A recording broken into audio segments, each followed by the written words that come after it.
ಹಿಂದೂ ಧರ್ಮದಲ್ಲಿ ಪೂಜೆಗೆ ವಿಶೇಷ ಮಹತ್ವವಿದೆ. ಯಾವುದೇ ಶುಭ ಕಾರ್ಯವನ್ನು ಮಾಡುವ ಮೊದಲು ಪೂಜಿಸುವುದು ಸೂಕ್ತವೆಂದು ಪರಿಗಣಿಸಲಾಗಿದೆ.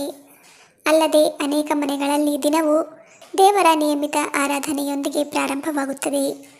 ಆದ್ದರಿಂದ ಅವರಿಗೆ ಇಡೀ ದಿನ ಚೆನ್ನಾಗಿ ನಡೆಯುತ್ತದೆ ಮತ್ತು ಮನಸ್ಸು ಸಹ ಶಾಂತವಾಗಿರುತ್ತದೆ. ದೇವರ ಅನುಗ್ರಹದಿಂದ ಸಂತೋಷ, ಸಮೃದ್ಧಿ ಮತ್ತು ಅದೃಷ್ಟವನ್ನು ಪಡೆಯಬಹುದು ಎಂಬುದು ಧಾರ್ಮಿಕ ನಂಬಿಕೆಯಾಗಿದೆ. ಶಿವಪುರಾಣ ಏನು ಹೇಳುತ್ತೆ? ನಮ್ಮ ಆರಾಧನೆಯು ನಮ್ಮ ಪ್ರೀತಿಯ ದೇವರನ್ನು ತಲುಪಿದೆಯೇ ಎಂದು ಅನೇಕ ಜನರು ಅನುಮಾನ ಪಡುತ್ತಾರೆ. ಪೂಜೆ ಮಾಡುವಾಗ ನಾವು ತಪ್ಪು ಮಾಡುವುದಿಲ್ಲವೇ? ಇಂತಹ ಅನೇಕ ಪ್ರಶ್ನೆಗಳು ಮನಸ್ಸಿನಲ್ಲಿ ಉದ್ಭವಿಸುತ್ತವೆ. ಶಿವಪುರಾಣದ ಪ್ರಕಾರ ಪೂಜೆ ಮಾಡುವಾಗ ನೀವು ಕೆಲವು ವಿಷಯಗಳನ್ನು ನೋಡಿದರೆ ದೇವರುಗಳು ಮತ್ತು ದೇವತೆಗಳು ನಿಮ್ಮ ಪೂಜೆಯನ್ನು ಸ್ವೀಕರಿಸಿದ್ದಾರೆ ಎಂದು ಅರ್ಥ ಮಾಡಿಕೊಳ್ಳಬೇಕು. ಶಿವಪುರಾಣದ ಪ್ರಕಾರ ನಾವು ಪೂಜಿಸುವಾಗ ದೈವಿಕ ಶಕ್ತಿಯಿಂದ ಕೆಲವು ಸಂಕೇತಗಳನ್ನು ಪಡೆಯುತ್ತೇವೆ. ಅದನ್ನು ಗುರುತಿಸುವ ಮೂಲಕ ನಿಮ್ಮ ಆರಾಧನೆಯು ಯಶಸ್ವಿಯಾಗಿದೆ ಎಂಬುದನ್ನು ನೀವು ಗುರುತಿಸಲು ಸಾಧ್ಯವಿದೆ. ಪೂಜೆ ಮಾಡುವಾಗ ಈ ಸಂಗತಿಗಳು ಸಂಭವಿಸಬೇಕು. ಶಿವಪುರಾಣದ ಪ್ರಕಾರ ಪೂಜೆ ಮಾಡುವಾಗ ಈ ಕೆಳಗಿನ ಮೂವರಲ್ಲಿ ಯಾರಾದರೂ ಇದ್ದಕ್ಕಿದ್ದಂತೆ ಬಂದರೆ ಅಥವಾ ಕಾಣಿಸಿಕೊಂಡರೆ ಪೂಜೆ ಯಶಸ್ವಿಯಾಗಿದೆ ಮತ್ತು ನಿಮಗೆ ದೇವರ ಆಶೀರ್ವಾದವಿದೆ ಎಂದು ಅರ್ಥ ಮಾಡಿಕೊಳ್ಳಿ. ಮೊದಲನೆಯದಾಗಿ ಹಸುವನ್ನು ನೋಡುವುದು. ಹಿಂದೂ ಧರ್ಮದಲ್ಲಿ ಹಸುವನ್ನು ತಾಯಿಯಂತೆ ಪೂಜಿಸಲಾಗುತ್ತೆ. ಎಲ್ಲ ದೇವತೆಗಳು ಹಸುವಿನಲ್ಲಿ ವಾಸಿಸುತ್ತಾರೆ ಎಂದು ನಂಬಲಾಗಿದೆ. ಪೂಜೆ ಮಾಡುವಾಗ ಹಸು ನಿಮ್ಮ ಮನೆ ಬಾಗಿಲಿಗೆ ಬಂದರೆ ದೇವರು ನಿಮ್ಮ ಪೂಜೆಯನ್ನು ಸ್ವೀಕರಿಸಿದ್ದಾನೆ ಎಂದು ಭಾವಿಸೋಣ.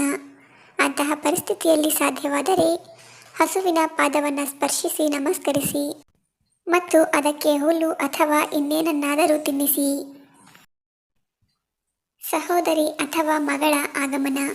ಪೂಜೆಯನ್ನು ಮಾಡುವಾಗ ನಿಮ್ಮ ಸಹೋದರಿ ಅಥವಾ ಮಗಳು ಇದ್ದಕ್ಕಿದ್ದಂತೆ ಹೊರಗಿನಿಂದ ನಿಮ್ಮ ಮುಂದೆ ಬಂದರೆ ನಿಮ್ಮ ಪೂಜೆ ಯಶಸ್ವಿಯಾಗಿದೆ ಎಂದು ಭಾವಿಸಿ. ದೇವರು ಮತ್ತು ದೇವತೆಗಳ ಆಶೀರ್ವಾದ ನಿಮ್ಮ ಮೇಲಿದೆ ಎಂದು ಅರ್ಥ ಮಾಡಿಕೊಳ್ಳಿ. ಋಷಿಮುನಿಗಳು ಮತ್ತು ಸಂತರು. ಪೂಜೆಯ ಸಮಯದಲ್ಲಿ ಯಾರಾದರೂ ಪ್ರಕಾಶಮಾನವಾದ ಋಷಿ ಅಥವಾ ಸಂತರು ಬಾಗಿಲಿಗೆ ಬಂದರೆ ನಿಮ್ಮ ಪೂಜೆ ಯಶಸ್ವಿಯಾಗಿದೆ ಎಂದು ಭಾವಿಸೋಣ. ಭಕ್ತಿಯಲ್ಲಿ ಮಗ್ನರಾಗಿರುವ ಸಂತರು ಪ್ರಾಮಾಣಿಕ ಮನೋಭಾವದಿಂದ ಬಂದರೆ ನಿಮ್ಮ ಆರಾಧನೆ ಯಶಸ್ವಿಯಾಗಿದೆ ಎಂದು ತಿಳಿದುಕೊಳ್ಳಿ. ಇನ್ನು ಪೂಜೆಗೆ ಸರಿಯಾದ ಸಮಯ. ಭಗವಂತನನ್ನು ಸ್ಮರಿಸಲು ಯಾವುದೇ ನಿಗದಿತ ಸಮಯವಿಲ್ಲ ಎಂದು ಜ್ಯೋತಿಷಿಗಳು ಹೇಳುತ್ತಾರೆ. ನೀವು ಬಯಸಿದಾಗ ಅವನಿಗೆ ಪೂಜಿಸಬಹುದು. ಆದರೆ ಧರ್ಮಗ್ರಂಥಗಳು ದೇವರ ಆರಾಧನೆಯ ಸಮಯವನ್ನು ಹೇಳುತ್ತವೆ. ಬ್ರಹ್ಮ ಮುಹೂರ್ತದಲ್ಲಿ ಮುಂಜಾನೆ 4:30ರಿಂದ 5ರವರೆಗೆ ಮೊದಲ ಪೂಜೆಯನ್ನು ಮಾಡಬೇಕು.